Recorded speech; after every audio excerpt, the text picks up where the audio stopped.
Life on Earth began many years ago, almost 3 billion years ago. Since then, more than 8 million species have been created on our planet. When we look around, we can see different species of plants, birds, animals, etc. We know when an organism is born, it grows, becomes old, and ultimately dies. No organism is live forever. You know that death is an inevitable phenomenon. So, how these species don't vanish from our planet? How they are managing that? It is through the process of reproduction. How can we define reproduction? It is a process by which a new organism of the same species is created by the existing organism. Here, the existing organism acts as the parent and the new organism formed is an offspring. Unlike other life processes like respiration, nutrition, transportation, and excretion that we have learned in the previous lesson, reproduction is not necessary for the survival of a particular organism, and a large amount of energy is consumed in this process. But still, it is necessary as by reproduction, organisms of a particular species are created and they do not become extinct. One more important point is that for a species to come into notice, it is necessary that there are large number of organisms of that species.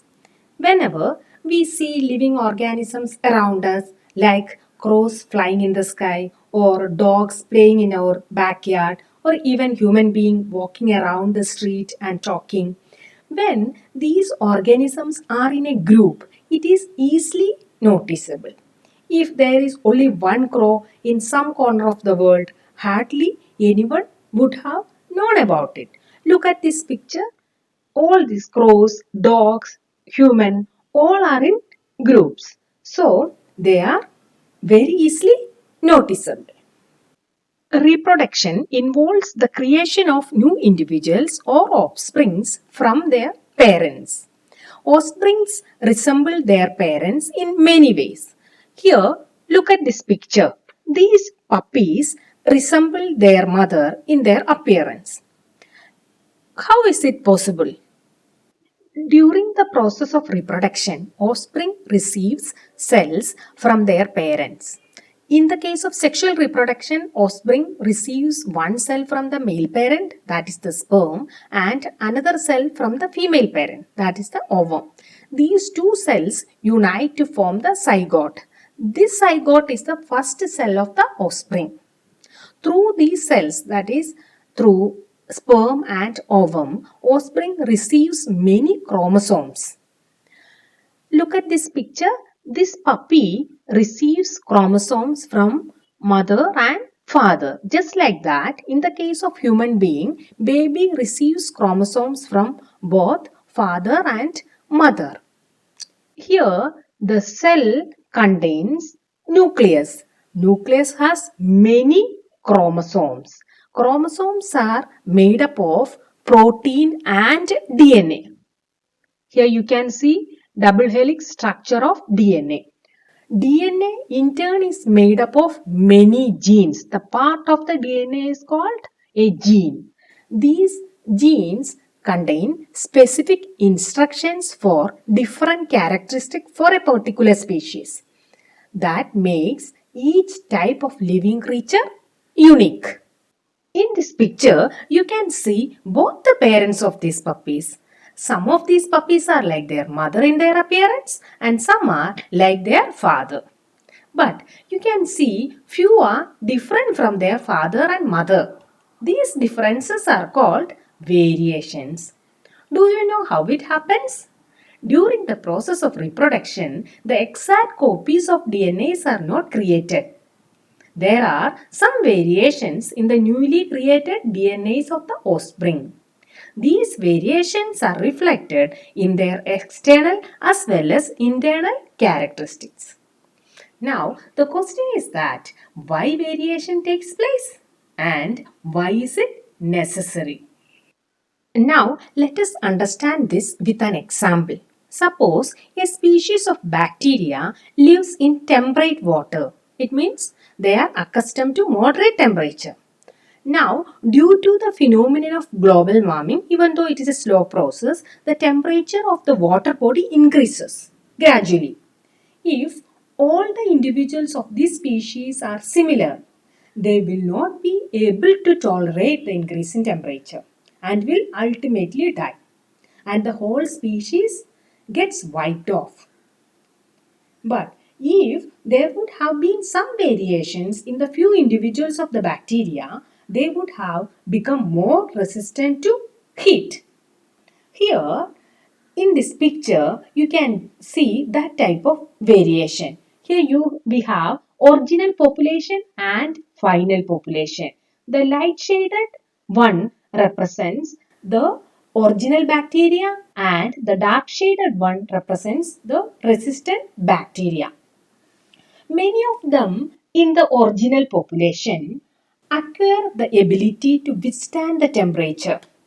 We can call these varieties as resistant bacteria then or resistant individuals. So here in the final population we can see many resistant individuals when compared to the initial population. Then as a result what happened? As a result the species would be saved from being extinct in the extreme conditions of temperature.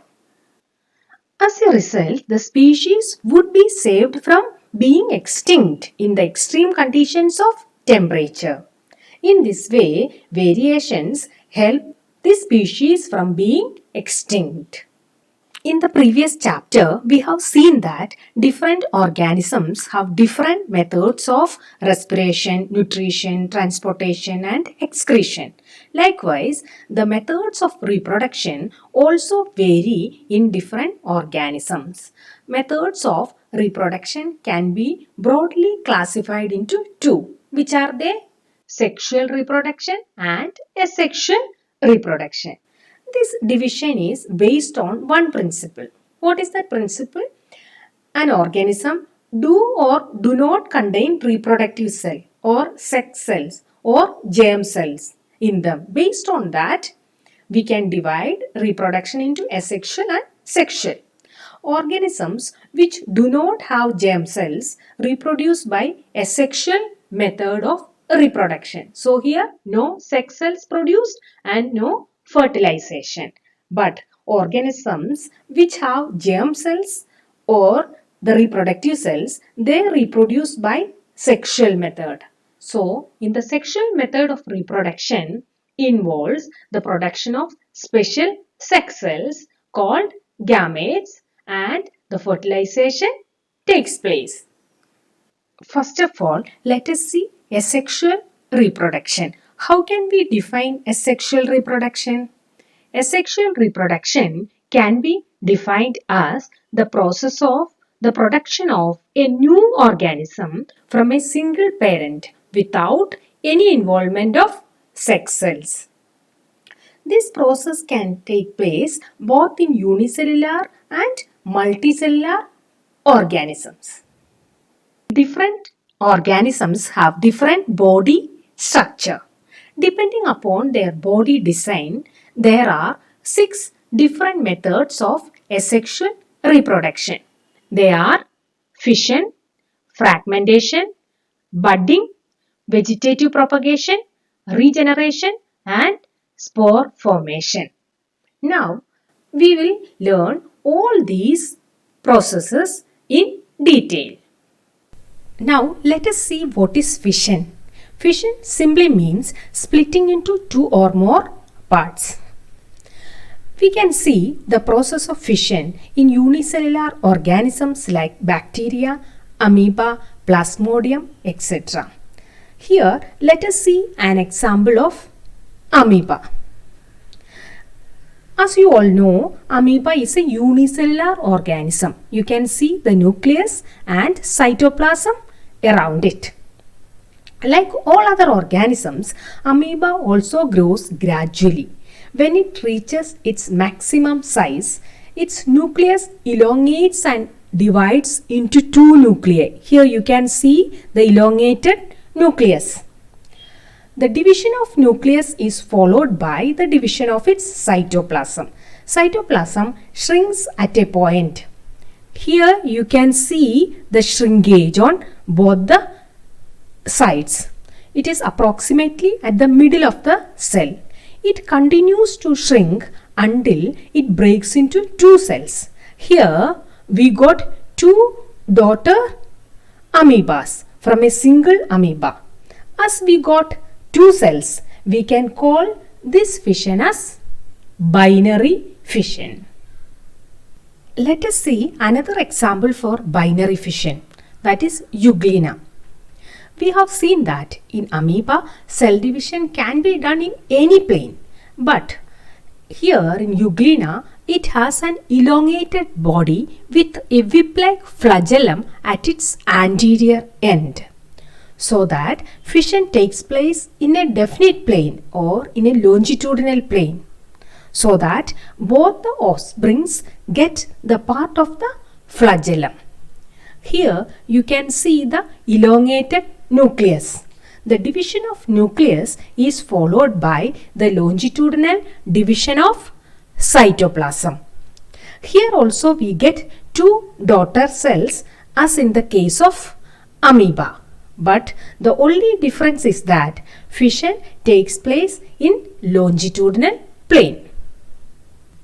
Look here, it is Plasmodium, a parasite causing malaria. It is a unicellular organism. Unlike binary fission, here one cell divides into many cells or multiple cells. So this fission is called multiple fission. During unfavorable conditions, a thick layer or a cyst starts to develop around the cell. Here you can see a thick cyst wall around the cell, and here you can see the nucleus and cytoplasm. Nucleus divides into many daughter nuclei, and after that a little bit of cytoplasm accumulates around each nuclei, and then a thin membrane is created around this small portion of cytoplasm. As a result, many daughter cells are produced inside the cyst wall. Finally, when the conditions become favorable, the cyst wall breaks and cells are released out. This is all about multiple fission. Hope it is clear for everyone. We will see other methods of asexual reproduction in the next video.